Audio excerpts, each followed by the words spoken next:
Hello, everyone. Welcome to Rain Today's Marketing and Selling Professional Services podcast. I'm Michelle Davidson, editor of Rain Today. And today I welcome Mark Donnolo, author of the new book, The Innovative Sale, Unleash Your Creativity for Better Customer Solutions and Extraordinary Results. Mark is also a managing partner at SalesGlobe, which is a leading sales effectiveness consulting firm. And over the past 25 years, he's worked with IBM, Comcast, AT&T, Office Depot, KPMG, Accenture, and Verizon, among many Fortune 1000 companies. So welcome, Mark. Thank you for joining us. Great. Thanks, Michelle. Good to be here. Now, when I was looking through your book and thinking about sales and creativity, which is a key part of your book, I'm thinking creativity isn't one of the words that comes to mind when I think of salespeople. But you say it does apply to sales, specifically to like functional creativity, and that people in sales need to be creative. So my first question is, how does that work? How are salespeople creative, and why is it important?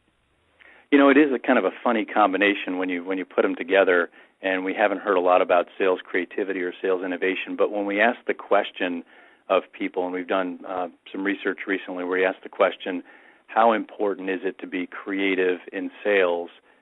About 85% plus of the people that answer that question come back and they say it's really important.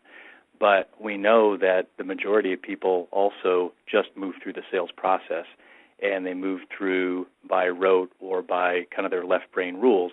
And so the idea of creativity and the idea of innovation really blends with the need to differentiate and the need to come up with a better answer for the customer. So one way I think about it is what I hear back from our clients, and I'll get calls every week or so, and a client will ask a question about how should the sales process look in our space, and how do other companies in our space approach the sales process for a certain segment of accounts, as an example.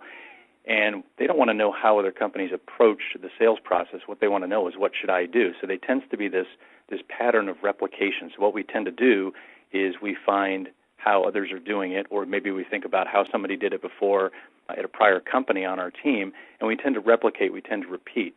So there's a big space, a big opportunity to think about how to do something differently. Mm-hmm. I think the challenge with innovation and the challenge with creativity is the idea of innovation has been so overplayed that it's kind of become a little meaningless in business. I think about this example of a company that I went to one of their sales meetings about a year or so ago, and it was over in London at Heathrow Airport. And they have a big conference facility there, and it was a sales innovation meeting. And I went in, and we were with a whole bunch of senior executives, and they were working on sales strategies and customer approaches. And as we walked in, it was a very traditional space, but they had done the innovation thing. So they had set up whiteboards on pods, and they put little pods of chairs in front of the whiteboards for people to sit at, and they would watch the speaker in front of the whiteboards talk, and it was a PowerPoint free zone, right? So they couldn't use PowerPoint, so that was to promote creativity and promote innovative thinking.